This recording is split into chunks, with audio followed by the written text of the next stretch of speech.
बोलो हरे कृष्ण कृष्ण कृष्ण हरे हरे हरे राम राम राम हरे हरे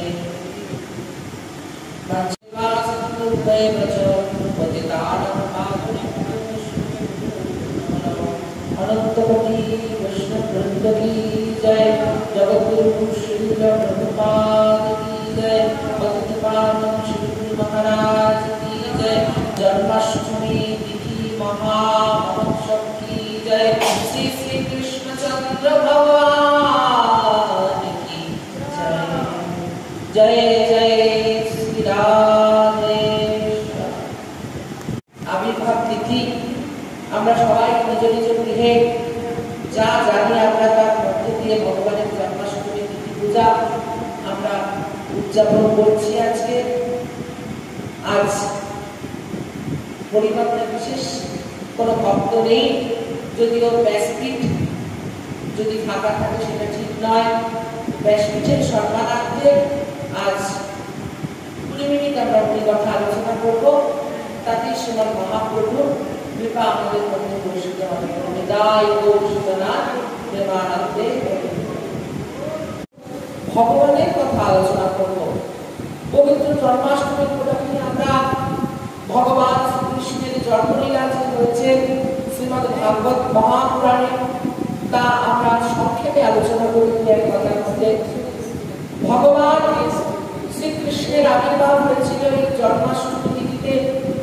তিনি বৃন্দাবন বিহারী, তিনি বৃন্দাবনে বিহার করেন এবং সেই বৃন্দাবন বিহারী ভগবান শ্রীকৃষ্ণ আমাদের হৃদয়ের বৃন্দাবন হওয়ার, আমাদের হৃদয়ের বৃন্দাবনে বিহারী হওয়ার যে প্রতিশ্রুতি নিয়ে পৃথিবীতে অবতীর্ণ হয়েছিলেন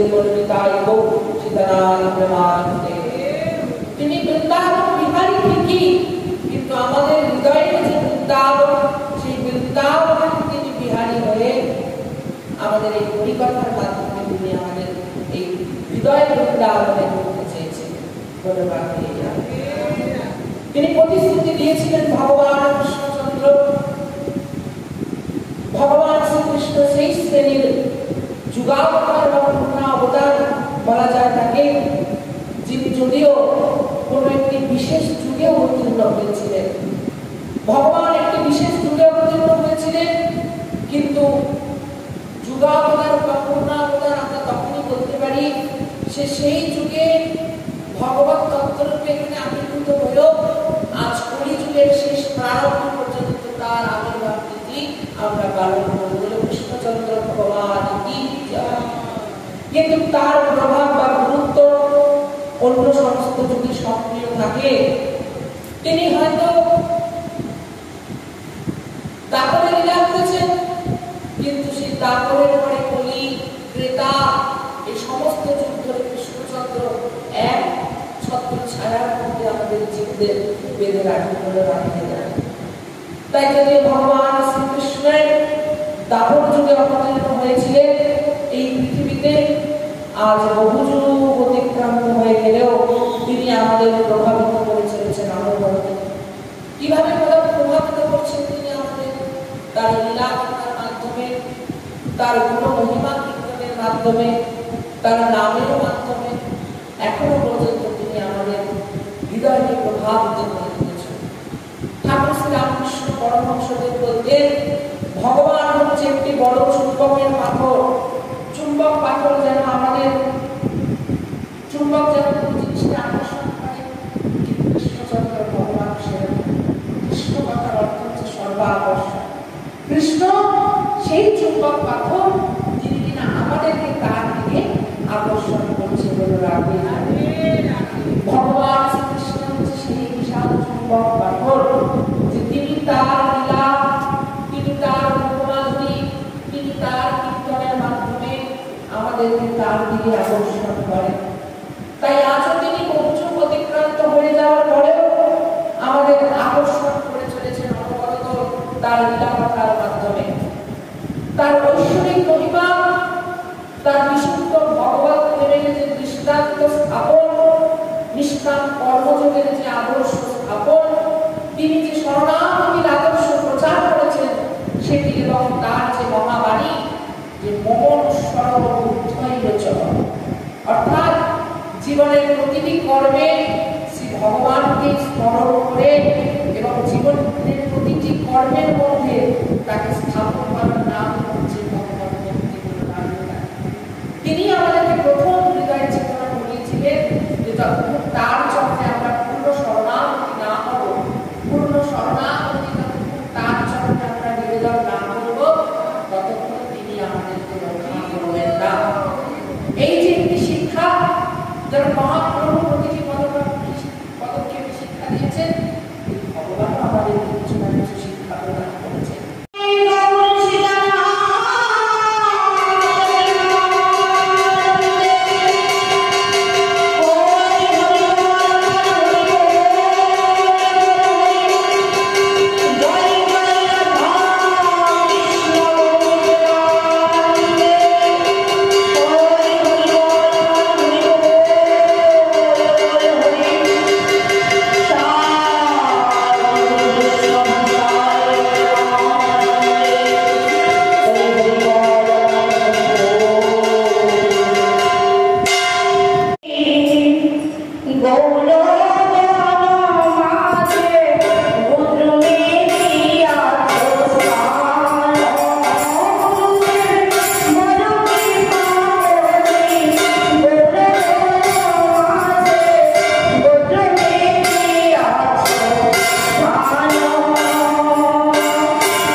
Hare